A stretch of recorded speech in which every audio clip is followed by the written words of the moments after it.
very exciting for me. May your heart be glad and your spirit just rejoice in today and going forward.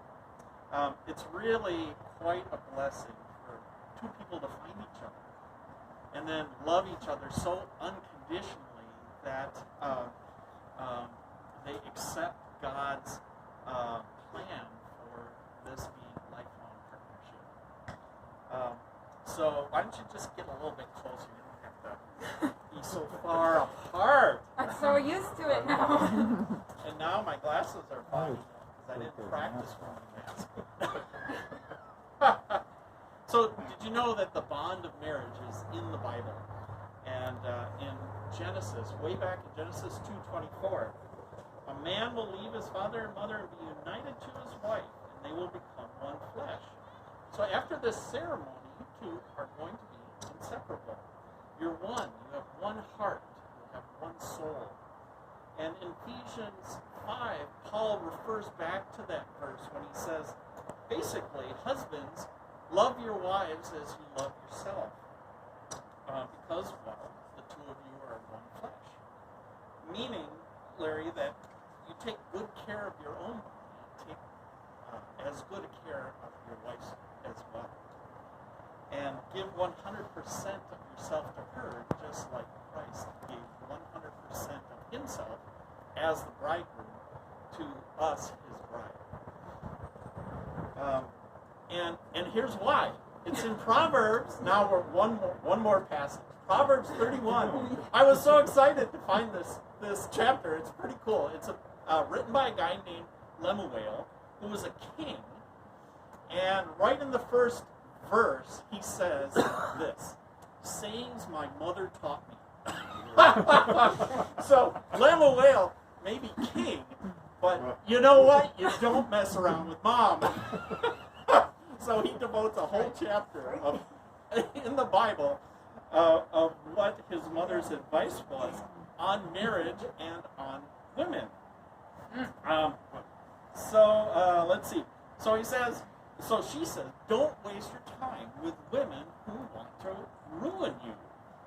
Verse 10 says, a wife of noble character who can find? She is worth far more than rubies. And then the next 18 verses go on and on about what a blessing a noble woman is to her husband. Basically, she's saying every good thing you have and enjoy is because of your wife.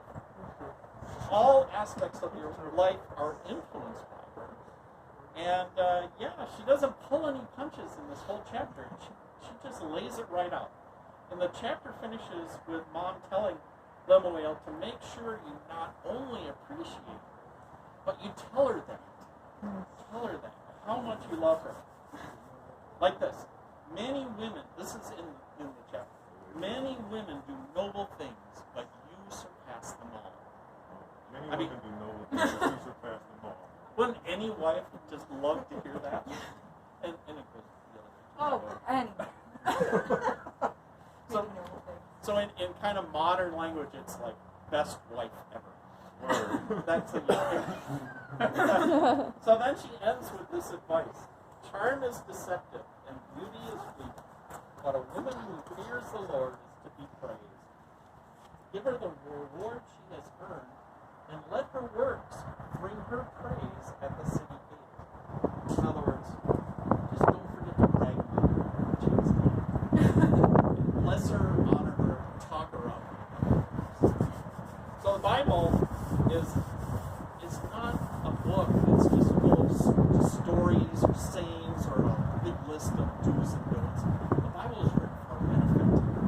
And in this chapter, it's God himself saying, you really are one flesh. And you're inseparable. And so I'm just going to close, because I know it's starting to rain already. I'm good. Oh, I am. Okay. 1 Corinthians 13, 4 through 7. This is so super famous. Love is patient. Love is kind. It does not envy. It does not boast. It is not proud. Love's not rude.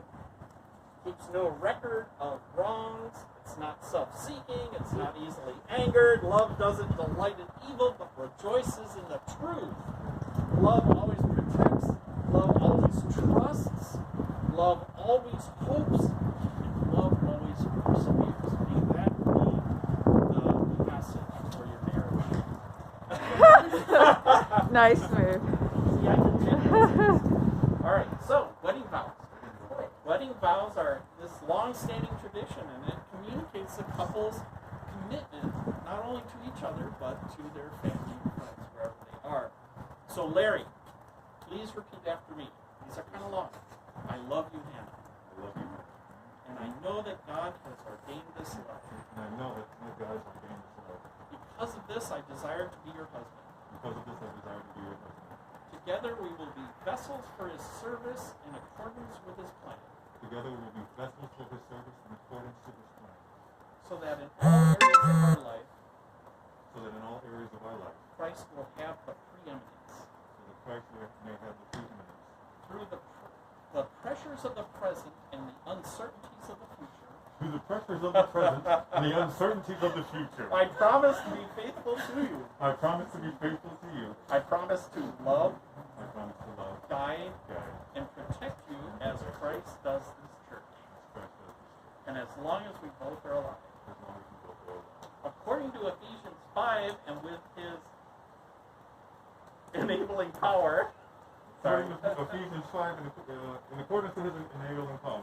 Yes, I promise to endeavor to show to you I promise to endeavor to show you the same kind of love as Christ showed the church, the same kind of love that Christ showed the church. and to love you as a part of myself, To love you as a part of myself. because in his sight we shall be one. Because in this sight we shall be one. Anna, please repeat after me. I love you, Larry, Love. You, Larry, and I know that you love me. and I know that you love me. Because of this, I desire to be your wife. Because of this, I desire to be your wife. For years, I have prayed that God would lead me to his choice, For years, I have prayed that God would lead me to his choice. and I'm confident that his will is being fulfilled today.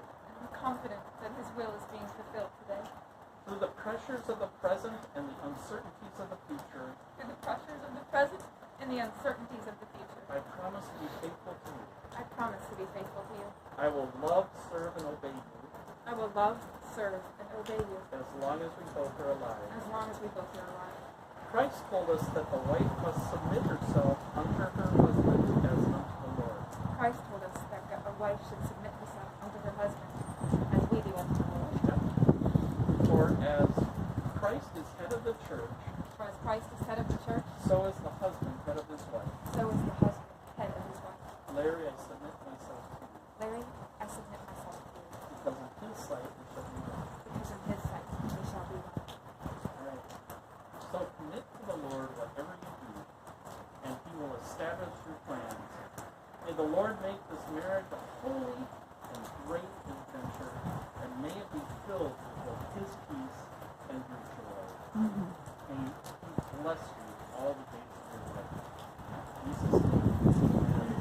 Amen. Now, by the authority vested in me as a minister of Jesus Christ, I pronounce you husband and wife. You may kiss your bride. Do the math? No one.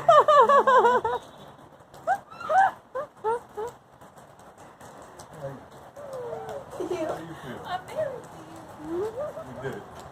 We should dash me. On a And rainy I'd like day. to present to you, everyone here, Mr. and Mrs. Larry Blake. Yay! I want to clap, but my hands are full.